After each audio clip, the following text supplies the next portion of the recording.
Bismillahirrahmanirrahim. Assalamualaikum warahmatullahi wabarakatuh. Alhamdulillahirabbil alamin wa bihi nasta'inu ala umuri dunya waddin. Allahumma shalli ala sayyidina Muhammadin wa ala alihi wa sahbihi ajmain. Alhamdulillah wa syukru ala ni'amillah. Di hari ini kita masih bisa berjumpa kembali. Alhamdulillah Allah masih memberikan kesempatan kepada kita untuk menjalankan berbagai macam ketaatan kepadanya. Salawat serta salam mudah-mudahan tetap tercurah kepada junjungan alam, yakni Habibana wa Nabiyana Muhammad Sallallahu Alaihi Wasallam. Sahabat muda, alhamdulillah kita sekarang akan membahas kembali sebuah materi kajian mingguan, dan sekarang temanya adalah tentang pentingnya niat yang benar. Dan ini bisa digunakan ya, modul-modul ini, materi-materi ini untuk para murabi, para musyrif, untuk membina para generasi muda memahami Islam dari awal, dari dasar sampai, kalau dalam bahasa istilahnya, dari akar sampai ke daun. Dan ini materi yang berseri, berkesinambungan. Baik sahabat, kita langsung saja untuk membahas mengenai pentingnya niat yang benar.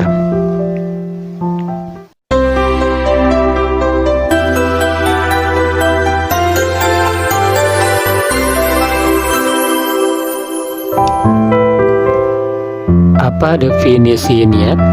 Niat secara bahasa artinya adalah al-qasdu atau maksud, dan al-irodah keinginan, atau dengan kata lain qasdul qulub wa irodatuhu, maksud dan keinginan hati.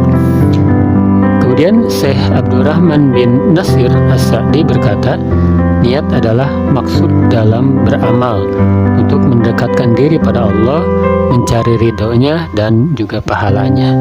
Sekarang timbul pertanyaan, di mana tempatnya niat? Tempat niat adalah di dalam hati. Dan An-Nawawi berkata, tidak ada khilaf dalam masalah ini.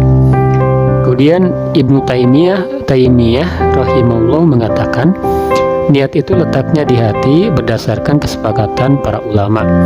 Jika seseorang berniat di hatinya tanpa ia lafazkan dengan lisannya, maka niatnya sudah dianggap sah berdasarkan kesepakatan para ulama.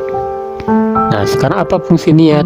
Nah, fungsi niat yang pertama adalah membedakan antara satu ibadah dengan ibadah yang lainnya. Contoh adalah ibadah yang hukumnya fardu ain. Ada yang fardu kifayah, ada yang termasuk rawatib, ada yang niatnya witir, ada yang niatnya sekedar sholat sunnah saja atau sholat sunnah mutlak.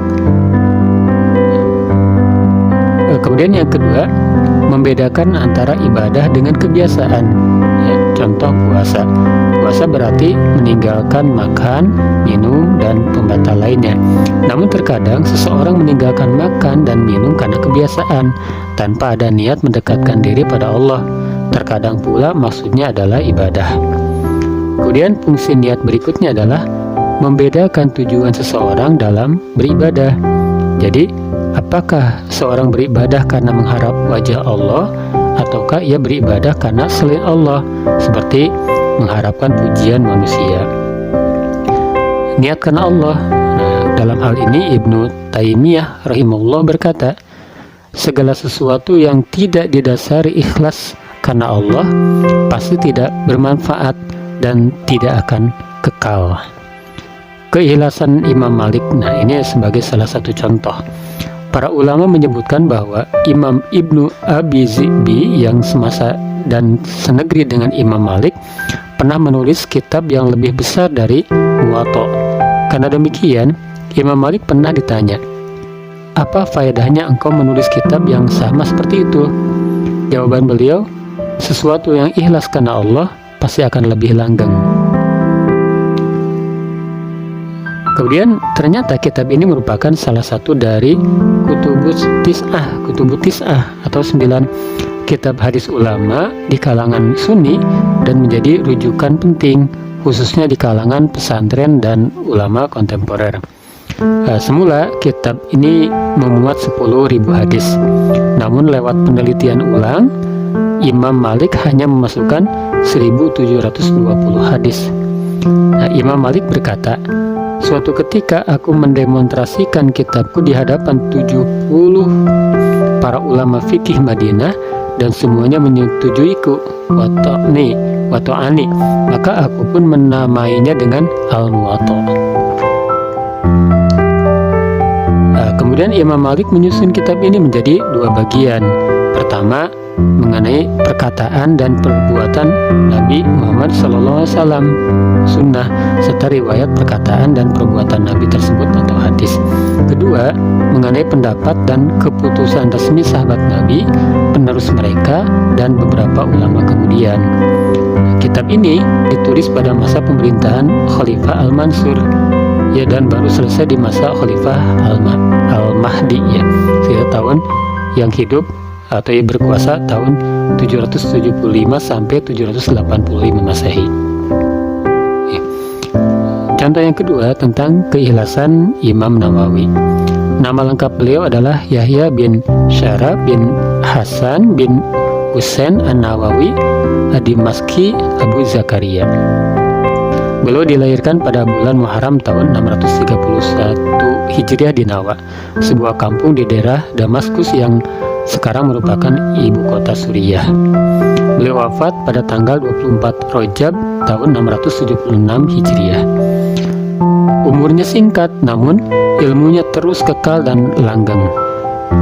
Karya beliau, jumlah karyanya sekitar 40 kitab, diantaranya dalam bidang hadis ada Hadis Arba'in, Riyadus Shalihin, Al-Minhaj, Syarah Sahih Muslim, At-Taqrib wa Tasyir fi Ma'rifat Sunan Al-Bashirin Nazir. Dalam bidang fikih ada Minhajut Thalibin, Raudhatut Thalibin, Al-Majmu. Kemudian dalam bidang bahasa ada Tahzibul Asma wal Lughat. Dalam bidang akhlak, At-Tibyan fi Adab Hamalatil Quran, Bustanil Arifin, dan juga Al-Azkar. Itu semua dilakukan beliau karena hanya ingin meraih ridha Allah Subhanahu wa taala, bukan ingin disebut orang paling cerdas, bukan ingin pula meraih gelar mentereng atau ingin mendapat balasan dunia semata. Nah, kemudian kita akan berbicara mengenai bahaya salah niat. Nah, mujahid itu bisa masuk neraka. Abu Hurairah berkata, aku telah mendengar Rasulullah Sallallahu Alaihi Wasallam bersabda, sesungguhnya manusia pertama yang diadili pada hari kiamat adalah orang yang mati syahid di jalan Allah. Ia didatangkan dan diperlihatkanlah kepadanya kenikmatan-kenikmatan yang diberikan di dunia. Lalu ia pun mengenalinya. Allah bertanya kepadanya, amal apakah yang engkau lakukan dengan nikmat-nikmat itu? Ia menjawab, aku berperang semata-mata karena engkau sehingga aku mati syahid. Allah berkata, kadzabta, engkau dusta. Engkau berperang supaya dikatakan seorang yang gagah berani.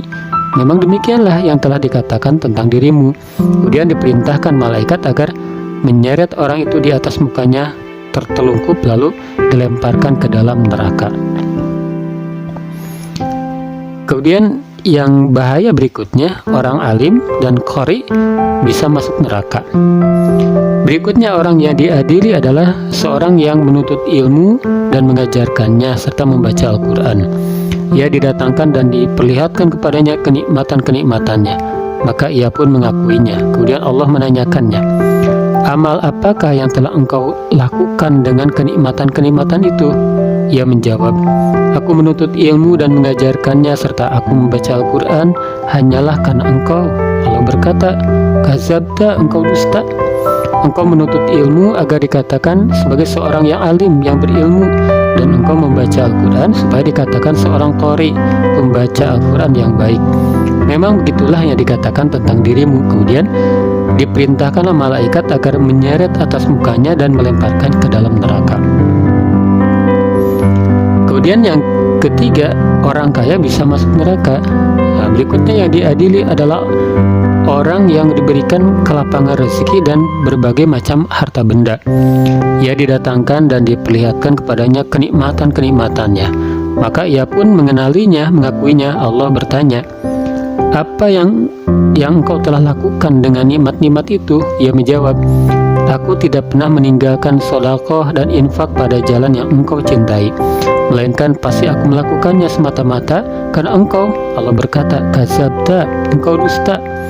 Engkau berbuat yang demikian itu supaya dikatakan sebagai seorang dermawan, murah hati, dan memang begitulah yang dikatakan tentang dirimu. Kemudian diperintahkan malaikat agar menyeretnya atas mukanya dan melemparkannya ke dalam neraka. Ini hadis panjang yang diriwayatkan oleh Imam Muslim. Kemudian ada sebuah hadis kembali yang diriwayatkan oleh At-Tirmizi tentang bahaya salah niat. Siapa menuntut ilmu untuk menandingi para ulama, atau mendebat orang-orang bodoh, atau memalingkan pandangan-pandangan manusia kepadanya, maka Allah akan memasukkannya ke neraka. Kemudian hadis yang diriwayatkan oleh Imam Hakim, barang siapa menuntut ilmu hanya ingin digelari ulama untuk berdebat dengan orang bodoh supaya dipandang manusia, maka silakan ia mengambil tempat duduknya di neraka. Niat itu seperti surat, salah tulis alamat akan sampai di salah tempat. Menuntut ilmu harus karena Allah. Rasulullah SAW bersabda, siapa menuntut ilmu yang seharusnya ditujukan hanya mengharap wajah Allah Azza wa Jalla, namun ternyata ia tidak menuntut ilmu kecuali untuk mendapatkan sedikit dari kenikmatan dunia, maka ia tidak akan mencium bau surga pada hari kiamat. Naudzubillah min dzalik. Masya Allah. Belajar untuk ibadah dan mengajar. Imam Ahmad ditanya mengenai apa niat yang benar dalam belajar agama. Beliau menjawab, niat yang benar dalam belajar adalah apabila belajar tersebut diniatkan untuk dapat beribadah pada Allah dengan benar dan untuk mengajari yang lainnya. Ikhlas sebab derajat tinggi. Syekh Sholih Al-Utsaimin hafizullah menasihatkan, tidaklah para salaf soleh itu unggul dan sampai pada derajat ilmu yang tinggi, melainkan karena sebab ikhlasnya mereka saat menuntut ilmu, karena mengharap pahala Allah Tuhan semesta alam.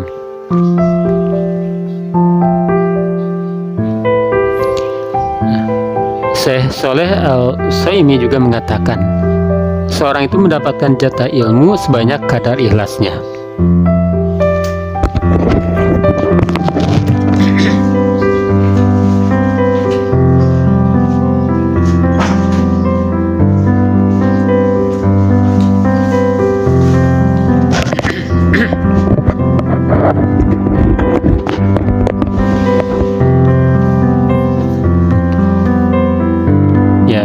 Tentang jatah ilmu itu sebanyak kadar ikhlas. Syekh Sholih Al-Utsaimin mengatakan, seorang itu mendapatkan jatah ilmu sebanyak kadar ikhlasnya. Nah, tidak cukup niat ikhlas, namun juga harus ittiba. Fudail bin Iyad rahimahullah mengatakan, yang namanya amalan jika niatannya ikhlas namun tidak benar, maka tidak diterima. Sama halnya jika amalan tersebut benar namun tidak ikhlas, juga tidak diterima. Amalan tersebut barulah diterima jika ikhlas dan benar. Yang namanya ikhlas berarti niatannya untuk menggapai ridha Allah saja, sedangkan disebut benar jika sesuai dengan petunjuk Rasulullah SAW. Nah, ini tentang kriteria amal soleh ya. Amal soleh itu tadi harus ada ikhlas dan ittiba. Nah, ketika amal itu ikhlas tapi tidak ittiba, maka bukan amal soleh. Kemudian ketika amal itu tidak ikhlas tapi ittiba, ini juga bukan amal soleh. Nah, yang benar adalah yang C, amal itu ikhlas, ittiba, maka ini disebut dengan amal soleh. Nah, untuk kesimpulan dari materi kali ini, pertama, niat adalah maksud dalam beramal untuk mendekatkan diri pada Allah, mencari ridho dan pahalanya. Yang kedua, tempat niat itu di dalam hati. Yang ketiga, fungsi niat satu, membedakan antara satu ibadah dengan ibadah lainnya, membedakan antara ibadah dengan kebiasaan, dan membedakan tujuan seseorang di dalam beribadah. Yang keempat, salah niat berakibat siksa neraka. Yang kelima, niat belajar untuk ibadah yang benar dan mengajar orang lain. Yang keenam, ikhlas menuntut ilmu menjadikan unggul dan meraih derajat yang tinggi. Dan yang terakhir, yang ketujuh, semakin ikhlas semakin banyak ilmu yang diperoleh. Dan demikian sahabat muda, materi tentang pentingnya niat, dan semoga ini menjadikan motivasi bagi kita untuk benar-benar niat karena Allah Subhanahu wa taala, dan juga selain ikhlas dan juga ittiba kepada apa yang dilakukan oleh Rasulullah Shallallahu Alaihi Wasallam. Terima kasih atas perhatiannya, semoga bermanfaat. Wassalamualaikum warahmatullahi wabarakatuh.